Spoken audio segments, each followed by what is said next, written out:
I've been one of those guys that I just kind of take certain things from certain people. So I can't tell you to like watch a certain player and take everything from him, because some of those players grew up in church, like myself. I grew up playing in church, but I didn't just listen to gospel music.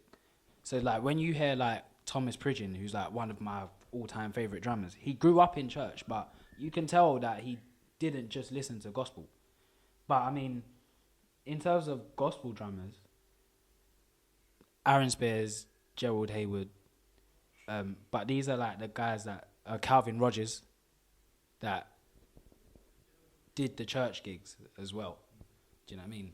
And then like there's guys who like grew up in church, like Ronald Bruner or Thomas Pridgeon, who if you heard them on certain gigs, you'd be like, wow, like doesn't sound like a gospel drummer. But that's just because you can tell that he's kind of listened to other stuff.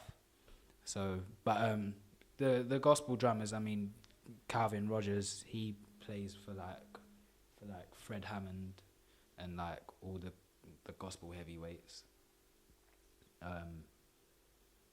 Yeah, but there's a lot. Like there's a young guy called Nick Smith from LA. He's really, really good. He's a young guy.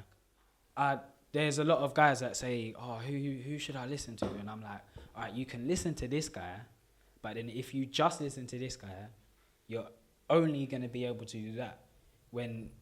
If you go and watch like Steve Gadd, or if you go and watch Steve Smith, and you see the way that they play and you see their technique and you adapt that to your gospel playing, you'll be able to do so much more.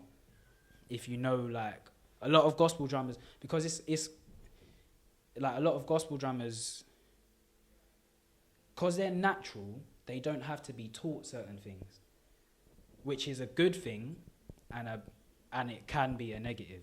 Because you don't have to get taught stuff, it means that sometimes you don't want to know, because it's just natural to you. Do you know what I mean? If somebody comes and says, oh, this is actually how you do a paradiddle, but you kind of already accomplished a goal in your own way, you're just like, well, I already knew how to do that. Or I already knew how to do a 5-stroke roll, but you didn't know it was a 5-stroke roll until somebody said, you're actually doing a 5-stroke roll. And there's been a lot of people that like, you can ask them, a lot of gospel drummers, you can say, oh, do you know what you just did there? Like I did a gig once and somebody was just like, yeah, man, do you know what you just did? Like, you just did a 5-stroke paradiddle, flamadiddle, this, that, and the other. I was like, what? I just played, man. Like, what do you mean?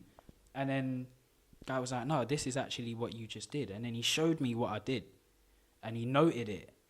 And I was like, really? Like, did I just do that? Do you know what I mean? And it's just good. It's just good to know exactly what you just done, because that's how you help people.